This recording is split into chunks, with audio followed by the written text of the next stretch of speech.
Assalamu alaikum wa rahmatullahi wa barakatuh. Respected brothers and sisters. Alhamdulillah, today we are going to continue where we left off in the Tuhfa. So we're nearing the end of our book. Alhamdulillah. So we have only 3 chapters remaining. And then the conclusion. So the last few chapters are the most detailed because they cover the rules of the med. So the rules for the med are quite straightforward.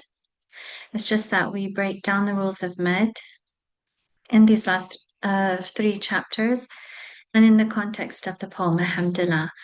So the chapter that we'll cover tonight is fairly short and it gives us simply the categories of the elongation, Aqsamul med. Okay, so when we look at the categories of med, so aqsam being the plural of qism, meaning divisions or sections or parts, and al-med, of course, which means to elongate. And med is coming from the verb medda. So it means that we're going to elongate or to stretch. So when we speak about elongating or stretching the sounds, we're referring, of course, to the 3 letters of med, namely alif, ya, and of course, waw. So these are the 3 letters. On the condition, of course, that they are sakin. Okay? So always the alif is sakin because it follows the letter that precedes it. But with the letters ya and waw, if you recall from the previous chapter, they can either be huruful med, letters of elongation, or they can also be letters of al-lin. So when we speak of the ya and the waw now, we are speaking, of course, in the context of al-med. So they are sakin, although in the rasam, the script of the mushaf, the sukoon is not present. The sukoon is not present on these letters.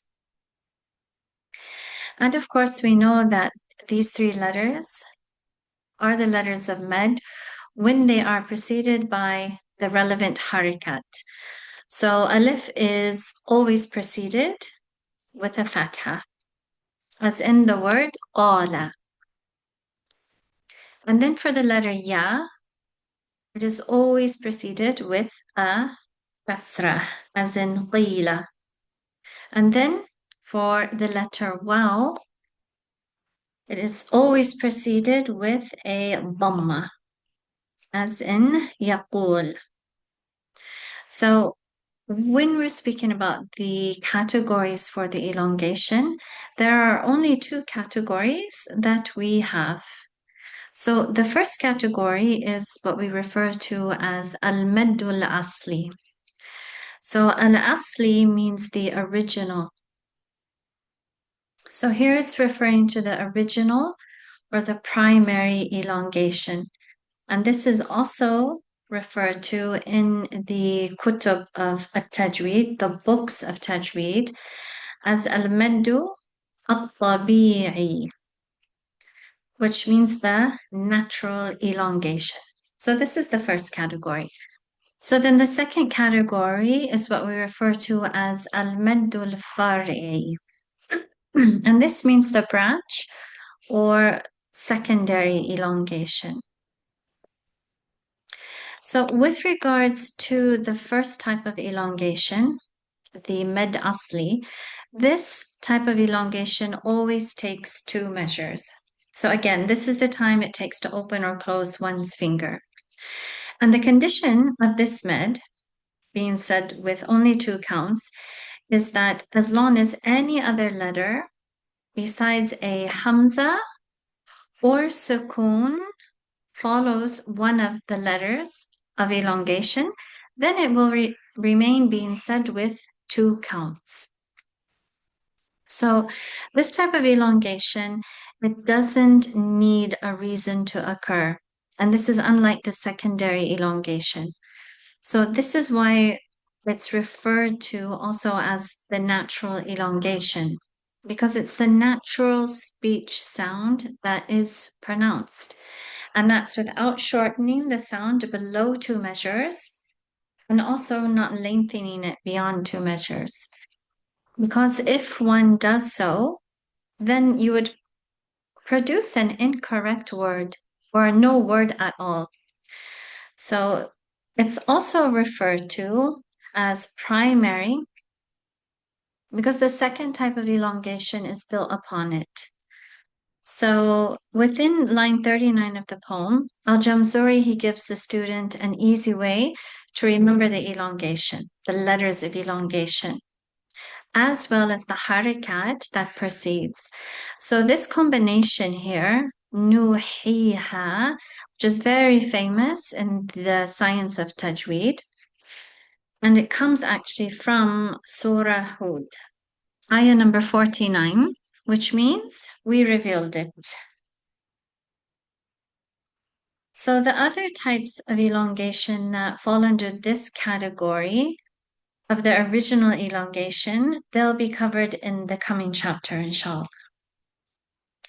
So also take note, again, here what I just stated before is that while letter preceding alif will always have fatha, we said that the letter preceding the waw will not always have dhamma, and the letter preceding ya will not always have kasrah.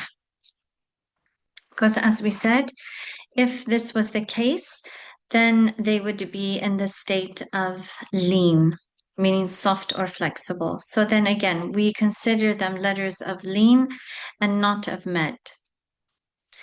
And the term lean is given to these 2 letters because these 2 letters are emitted from their articulation point with ease, as well as no effort from the tongue.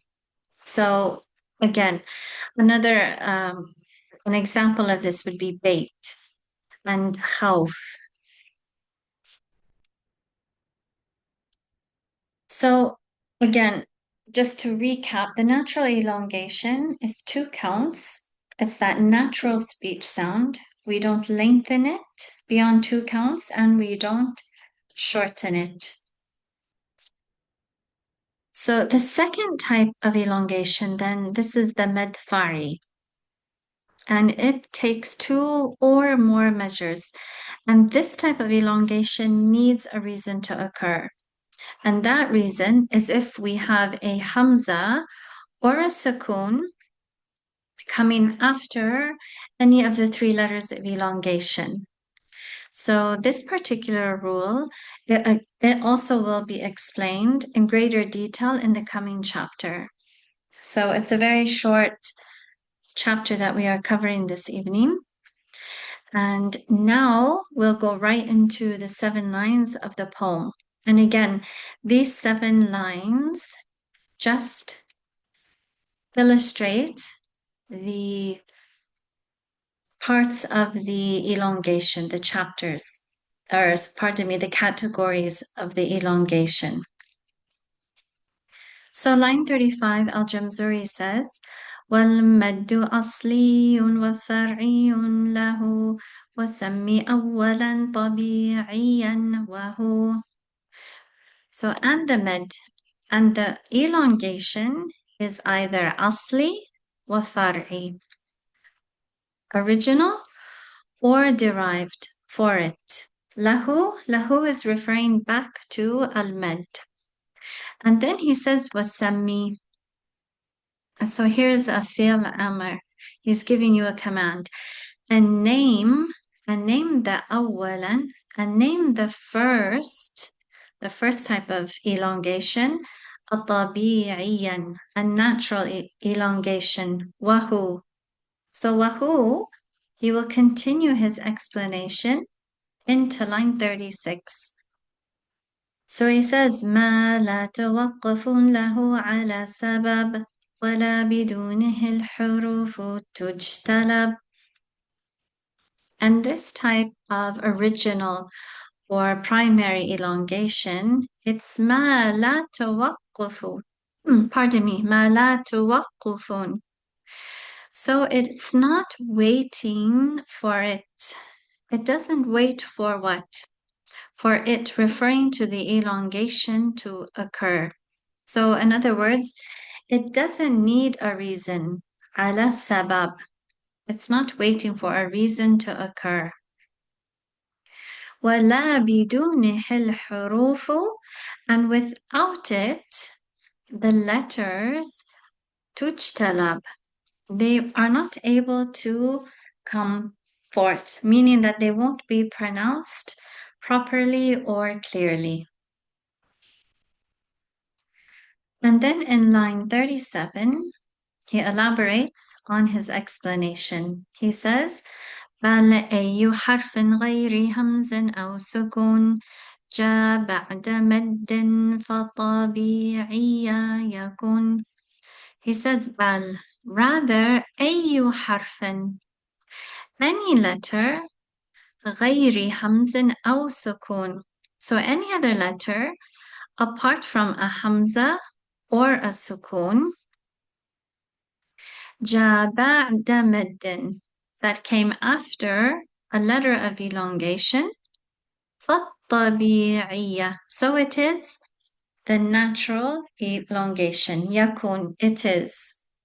And again, if we go down to the footnotes here, in other sharh of the poem, you will find غيري can also be read as غير with dhamma on it. And also the word hams is actually hamza, but the ta at the end of the word has been dropped. And again, we're already familiar with that, and that's because of maintaining the rhythmic scale or style of the poem. Likewise, فَالطَّبِيعِيَّة may also be read with a dhamma on the ya. So if we go back up to our line 37, rather any other letter beside hamza or a sukun that comes after a letter of elongation, then it is the natural elongation.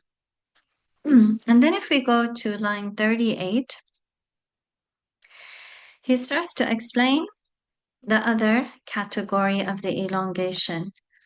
والآخر الفرعي موقوف على سبب كهمز أو سكون مسجلا. والآخر الفرعي, and the other elongation. The other elongation is the far'i.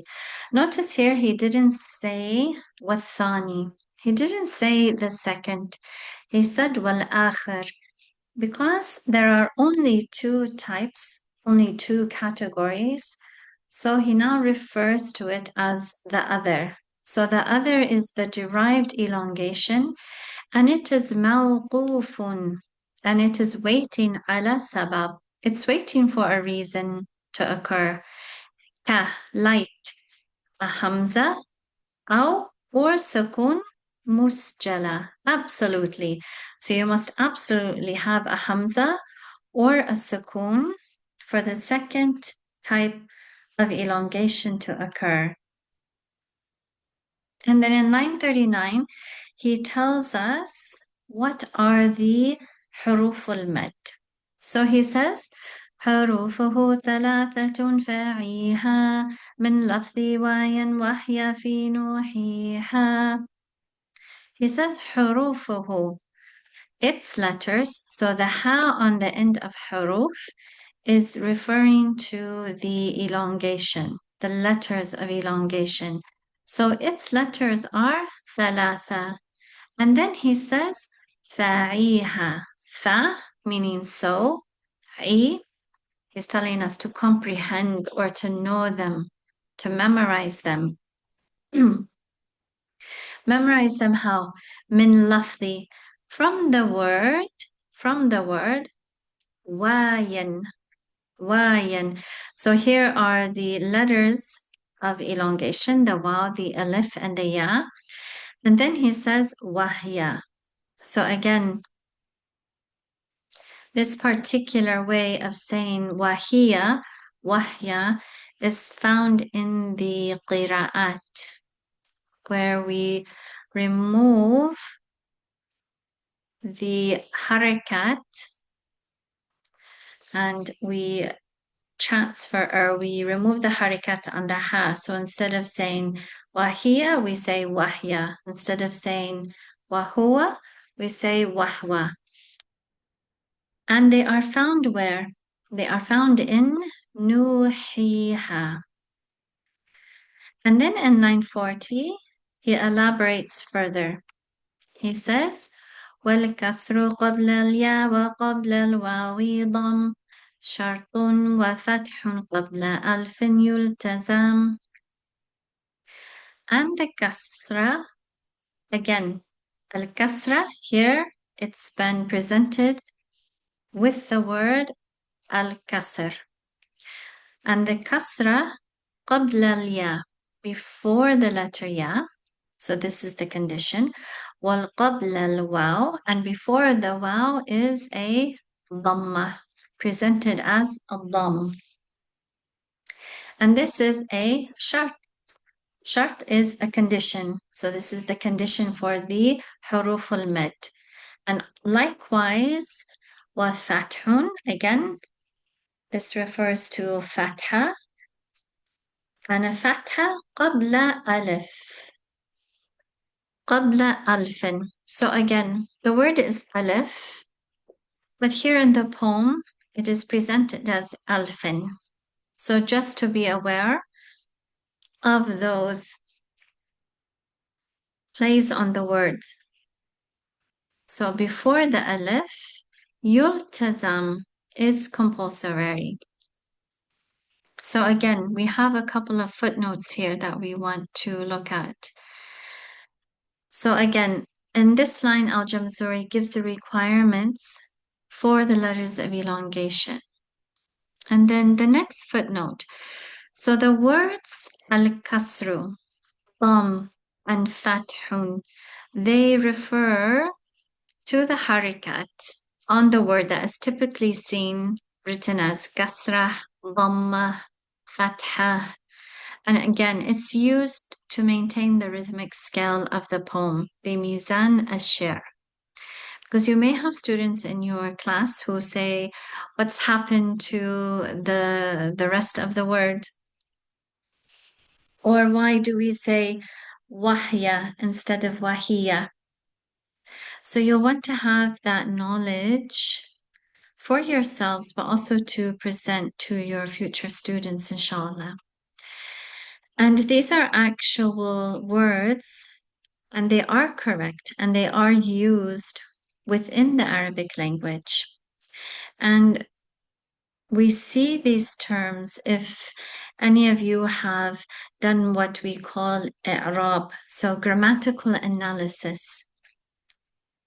So for example, when we are doing the i'rab, the grammatical analysis, we don't always write fatha or dhamma. We use the terms fath or dham. So it's just giving you further insight into the Arabic language and how those particular words are used in other contexts, such as the poem. And then again, regarding the word alif, because Al-Jamzuri presents that word in the poem as alf. Again, this is used for the rhythmic scale of the poem. But outside the context of the poem, it's always said as alif. And then the letter alif is always preceded with fatha. And this is why the line states that it is necessary that fatha precedes alif. So if we go back to our line,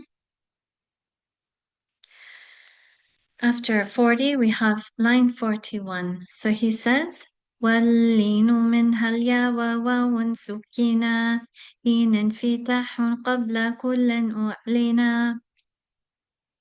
And then he says واللين. What is a lean? And the lean, it is minha, from them. So he's referring back to the previous letters of elongation. They are what? The ya and the waw. When they are sukina, when they are with a sukun. And again, if we look to the word sukina, we will find the alif of the dual, because it's referring back to the letters waw and ya.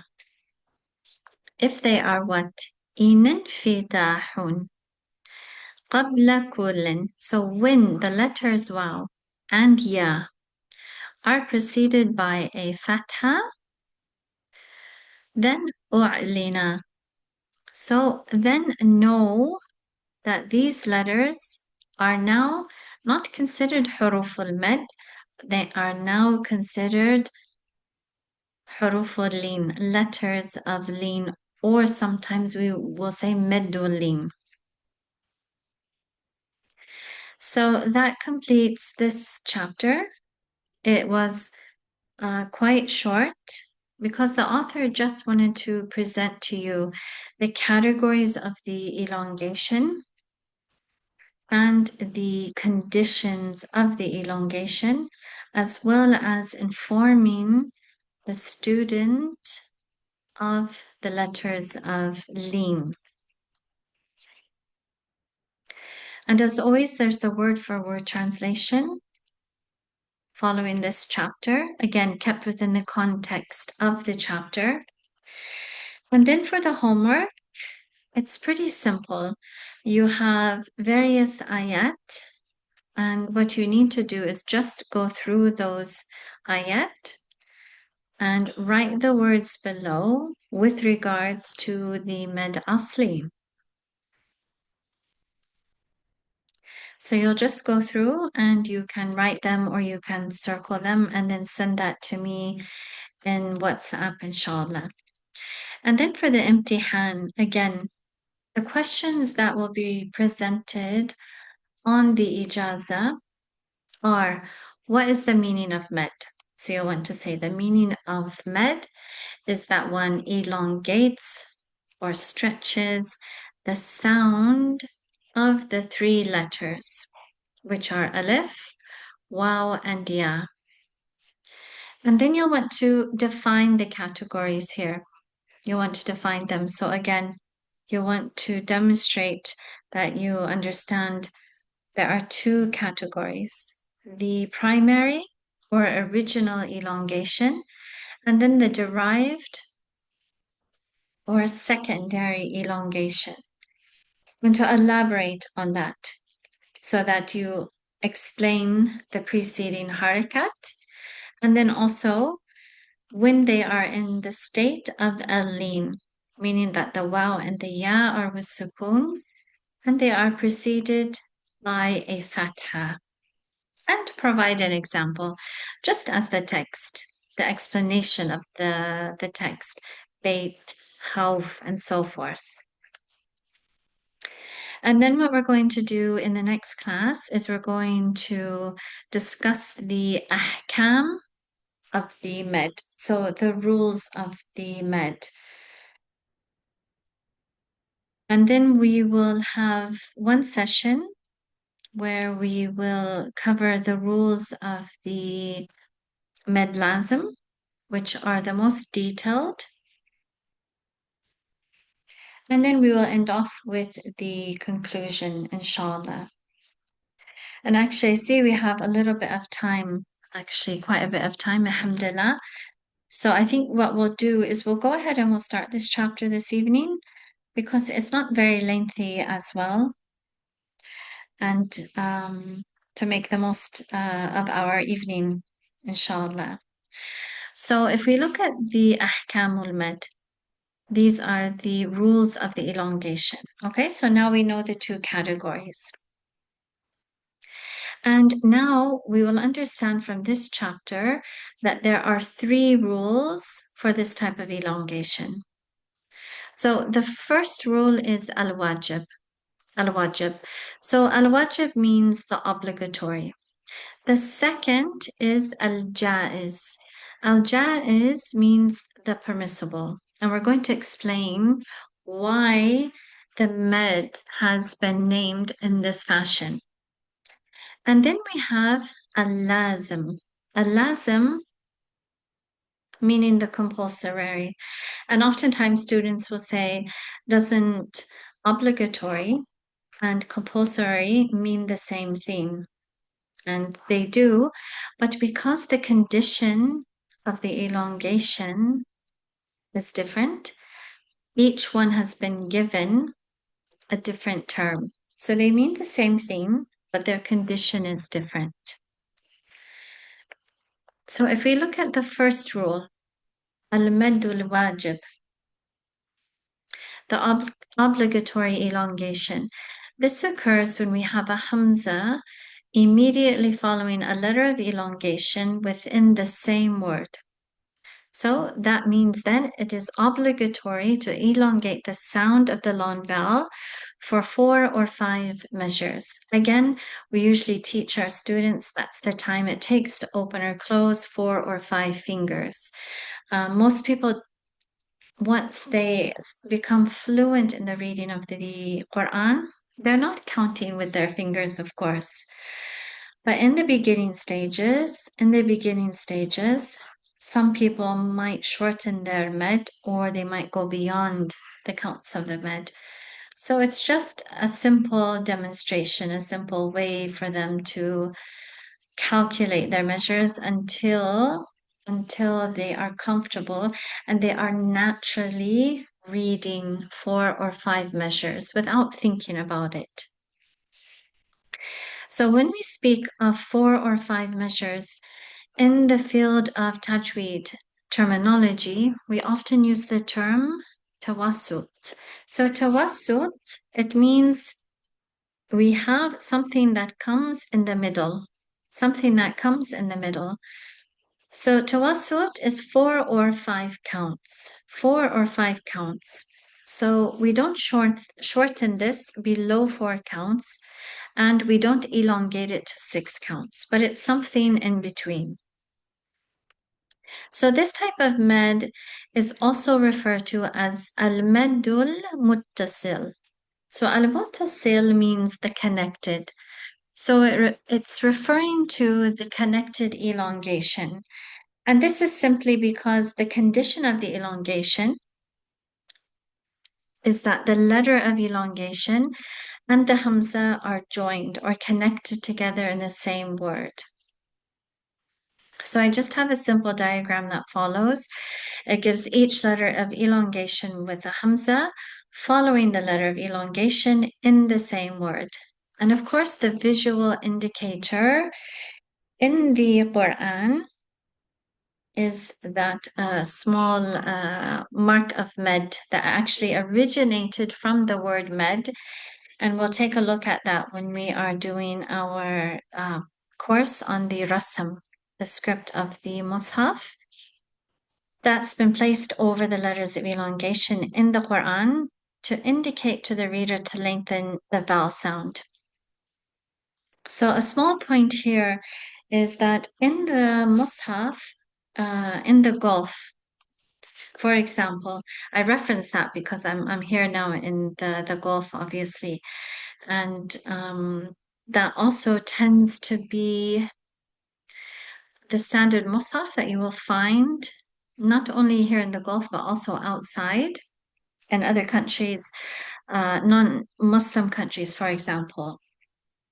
When you go into Islamic bookstores, you'll often find that standard Mus'haf of the store or the masjid, being that from the Gulf, is that the visual indicator of med, whether it is med wajib or med jaiz or med lazim, looks the same. It's presented the same way. But if one were to look at the Mus'haf from, let's say, Pakistan or from India, with Med Lazim, the mark of Med has been thickened. So they increase the thickness of that visual indicator to tell the reader that this is Med Lazim and to lengthen that sound. And then what you see now is how they present Medjaz and Medwajib for the reader. So again, there are some slight variations on those visual indicators that are found in different masahif around the world. So just to be aware of that as well. And their understanding, their understanding of the rules as well is presented differently. So I currently have some students from Pakistan, and how this knowledge was presented to them was that heavy mark of med in the Mus'haf, they referred to that as the big elongation, or the heavy elongation. And whereas med jaiz and med wajib, it was referred to as the smaller elongation. So again, sometimes those visual indicators are presented in a different manner than what we are used to seeing in the books of Tajweed. And I mention that here because, inshallah, if all of you will become future teachers, you might have students coming from many different backgrounds. Some knowledge will have been presented to them correctly. Some knowledge will have been presented to them incorrectly. You might find some of your students are not comfortable to read with one particular mushaf. And so you're going to have to understand those adjustments that have been made in the rasam so that you understand how your student is learning. Because what does tend to happen sometimes in classes is that a particular teacher will not allow his or her students to read from a mushaf other than what is known in that particular region. So I am now here in Qatar. So some of the teachers are not comfortable with students reading from the Mus'haf from India or from Pakistan. And that in part is because when they are speaking about the rules of Tajweed and how those rules are presented, they are not familiar or perhaps comfortable with how it's been presented in that particular mushaf. So they are familiar with med wajib, med jaiz, and med lazim. There is no change in that visual indicator of the elongation, for example. Likewise, how idgham is presented in the mushaf is different than how it's presented in the mushaf from the Gulf. So it's just a matter of what one is used to or comfortable with. So as a teacher, you need to be aware of those differences in the masahif and your students' understanding of the rules as well. Okay, so here if we look at our diagram, we have المد الواجب المتصل.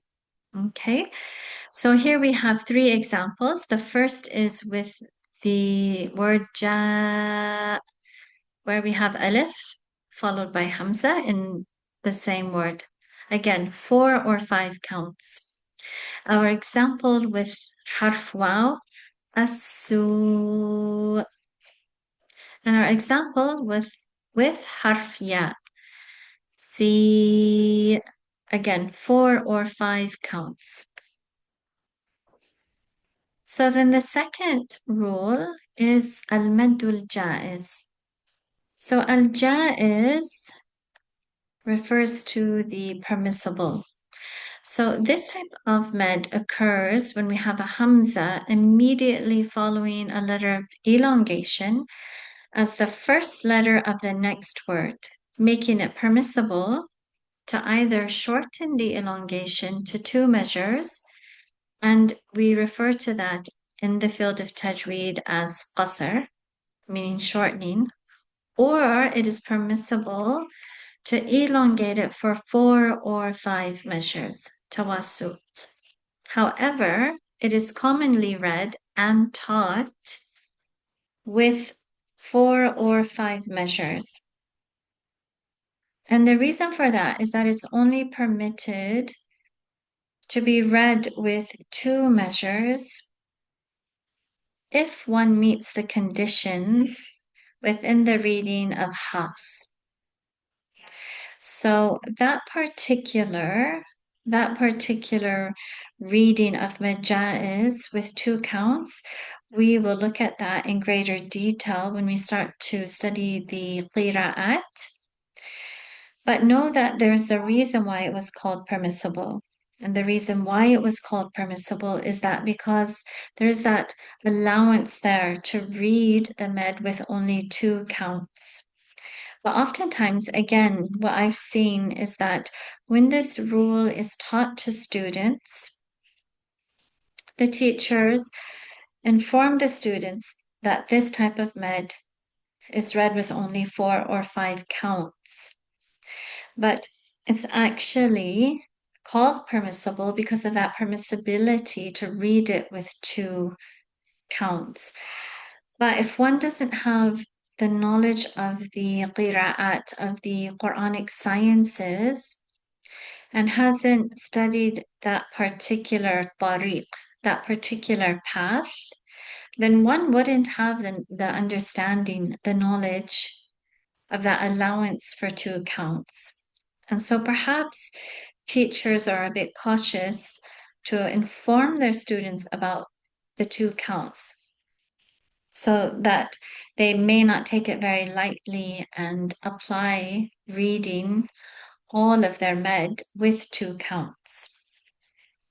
Because again, there are certain conditions that have to be met within that particular tariq, that particular path. And again, we will go into detail later on in the program, inshallah, and give you those requirements that will enable you to read this med with only 2 counts. So it's a nice reading because if you are going to read to your teacher, for example, or you at the end of the program, you have your ijaza of the Quran and the qira'at, and you want to read to multiple shuyukh or shaykhat, then it allows for a faster reading. You're able to present that reading in a faster state, still applying all of the rules of tajweed, but this allowance of reading with 2 counts only will make your performance faster before your teacher, inshallah. So this was not explained in depth here because it's beyond the focus of the poem. Al-Jamzuri simply wanted to give you the types of elongation, the categories, and their counts. So with med jaiz, we know that this type is also called al-maddul munfasil. So al-munfasil means the separate. So it's called the separate elongation because the condition of the elongation is that the letter of elongation and hamza are separated in 2 different words, meaning that the letter of elongation is the last letter in the first word. And we have a hamza as the first letter in the second word. Of course, the reader should be aware, the student should know that if during recitation a stop is made on the word preceding the Hamza, then we only elongate for two measures because that is now a natural elongation because the condition of the elongation, which is the Hamza, it's no longer there. It's no longer there.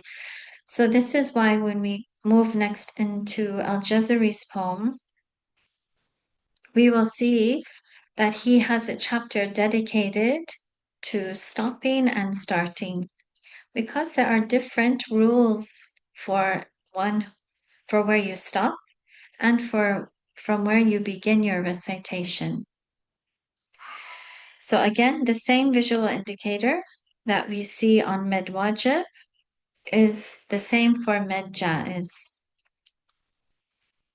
So again, al-maddul jaizul munfasil wa ma unzil with harfya fi ummiha.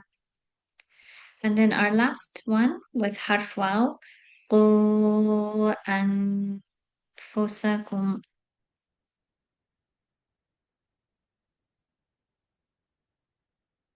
So now we've spoken about med wajib and med jaiz. So we have another type of elongation that is al-jaiz. And this is al-maddul arid.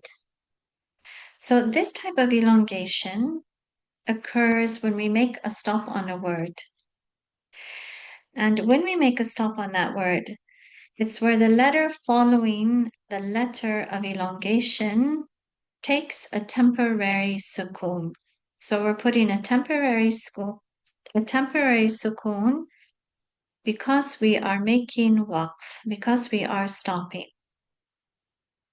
So this type of elongation, you will find it presented or written as two ways in the text of Tajweed. The first way you'll find it is al-madul arid lis-sukun. So the conditional elongation by a sukun or for a sukun. You will also find it written as al-madul arid bil-waqf.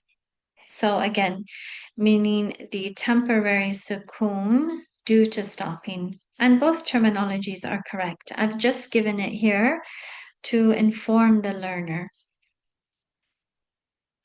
And again, it's referred to as permissible because of the 2, 4, or 6 measures. So 6 measures, you will find it presented in books of Tajweed as ishba'. And also at times, you will find it presented or written as tul. Both mean the same thing.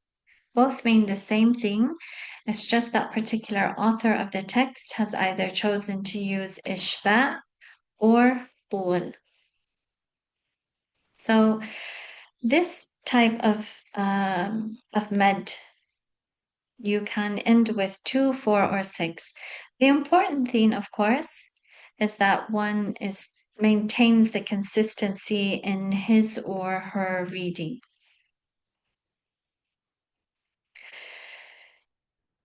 So again, we have a diagram here where we have the original harikat on the word. So if we look to the example here from Surah Ali Imran, we have Husnul Ma'ab. So the original harikat on the word, of course, is kasra, al-ma'abi. But because we're making waqf, as long as we have a letter of elongation, which in this case is the alif, and it's followed by a letter where we put a temporary sukoon,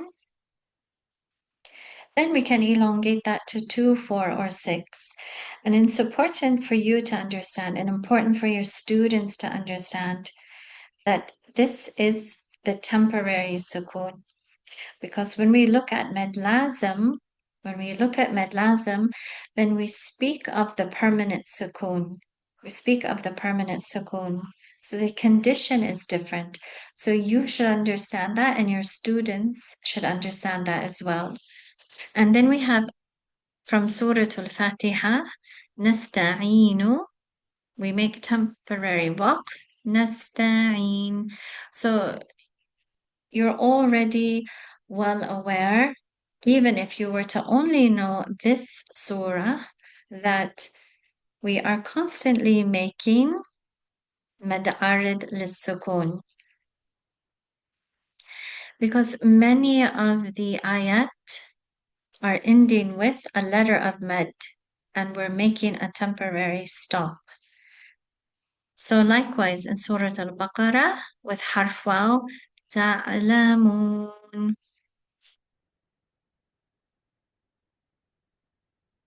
So again, I say here, it's important to know with the word nasta'inu and other similar words where we have that letter of elongation occurring before the last letter in the word, that if you continue your recitation, we now refer to this elongation as asli.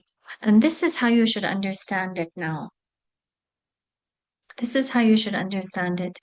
You should understand and you should present it that this word, if I continue my reading, for example, al-ma'abi, and you continue on, this is no longer mad arid lis-sukun. It is now mad asli or mad tabi'i, because the condition is no longer there. We're no longer stopping. So now we would only recite with 2 measures. So there's another type of elongation that falls under the category of al-jaiz, and this is medul bedul. So medul bedul means the replacement elongation, and this type of elongation always takes 2 measures. And it's classified under jaiz because it's permissible to read it with either 2, 4, or 6 measures.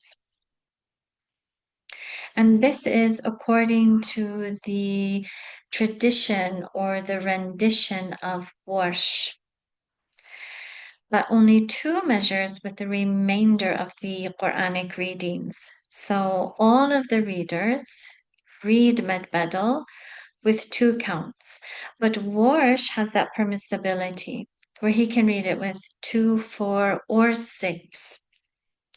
And when we start to do the Quranic readings, you will present, your performance will reflect that understanding, because you will go back and you will read the Med Badal with 2, 4, and 6 measures. And we have our students do that to cement the rules, and because that's the way to perform your reading to your teacher. So the reason though, so you should understand why it's referred to as replacement. It's referred to as replacement as a letter of elongation, which we said is always sakin. The letter of elongation replaces the second hamza in the original word. And we're going to take a look at some of the words here now so that this becomes clear, inshallah. So if we look at the original word, which is in the parenthesis here, you will see that the second hamza was replaced with the letter of elongation.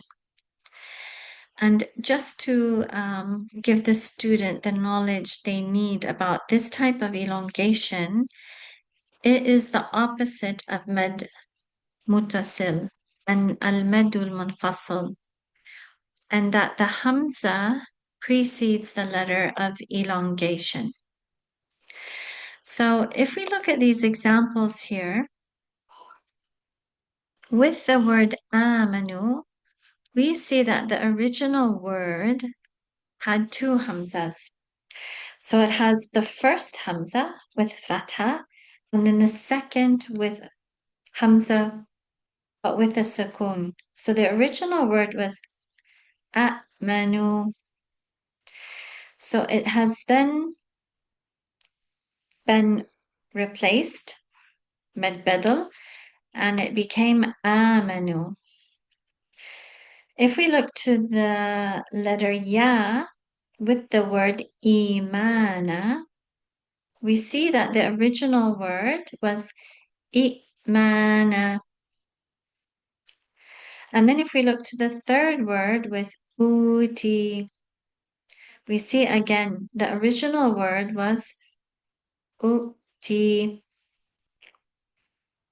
And so students might be a little bit confused as to why the word changed, why it didn't remain in this same state. So, what I say for my students, because I'm not a linguist, but I do greatly love the Arabic language. I am constantly teaching it and learning as much as I can in the language. And when you start to study the qira'at as well, it's going to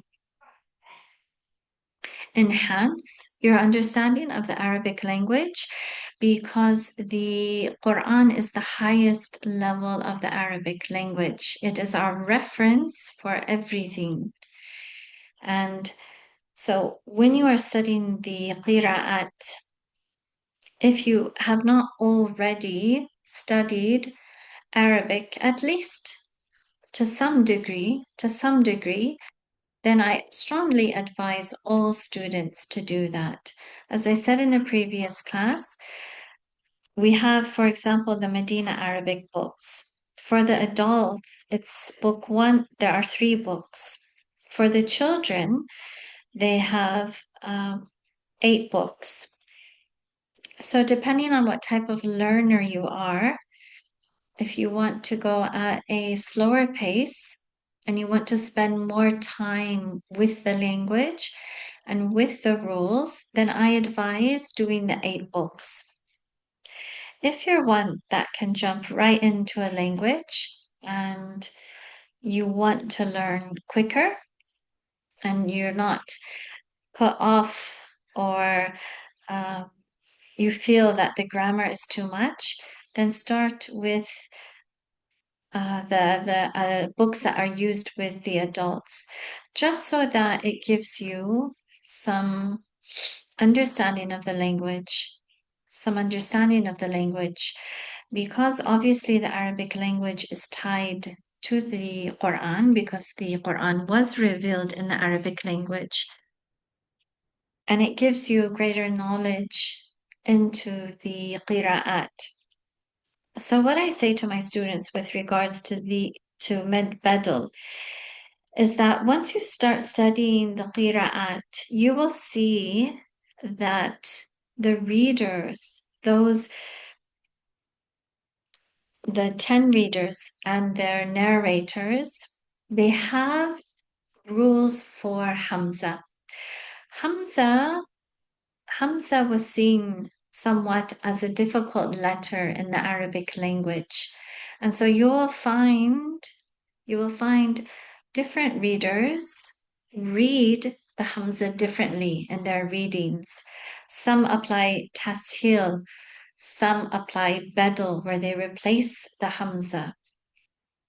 So when you try to say these particular words with 2 Hamzas and the second is sakin, it's not easy to produce, especially if one wants to speak fluently.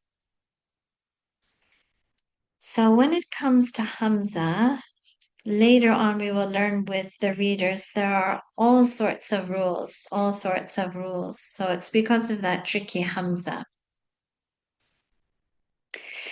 And also the last point about Med Bedel is that the majority of the scholars, they classify this type of elongation under the branch or the secondary elongation. And the reason for that is because of the involvement of the Hamza in the elongation. But then others will classify it as a natural elongation. And this is due to its ruling of the elongation taking two measures. But in both classifications, we have the same ruling applied. We have the same ruling applied. And then the last thing, and we'll end off on this today, is the third rule, which is medlasm. So that occurs when you have a letter of elongation, your alif, your waw, or your ya, and it's followed by an original sukun. And this is the condition. So that means what? The sukun that is present, it remains whether one is stopping on a word or continuing from a word. And this type of elongation always takes 6 measures. And it takes 6 measures with all of the qira'at, with all of those variant readings. So this particular rule, we will go into this chapter next week, inshallah, and it will detail medlasm. And again, just to recap, I said that al-maddul wajib, al-muttasil, it carries the same meaning as medlasm, meaning that the elongation is a must. But there are different terms that have been given to each type of elongation because the conditions of the elongation of each one are different. So we'll end off here today. And then what we will do at the start of our next class, inshallah, is we will go ahead and read the rules of the elongation, the lines regarding them, and then we'll go right into our chapter of medlasm, which is our longest chapter, inshallah. So I will go ahead and stop the recording now. And if there are any questions, or if anyone wants to recite their lines, they'll be able to do so, inshallah. Assalamu alaikum wa rahmatullahi wa barakatuh.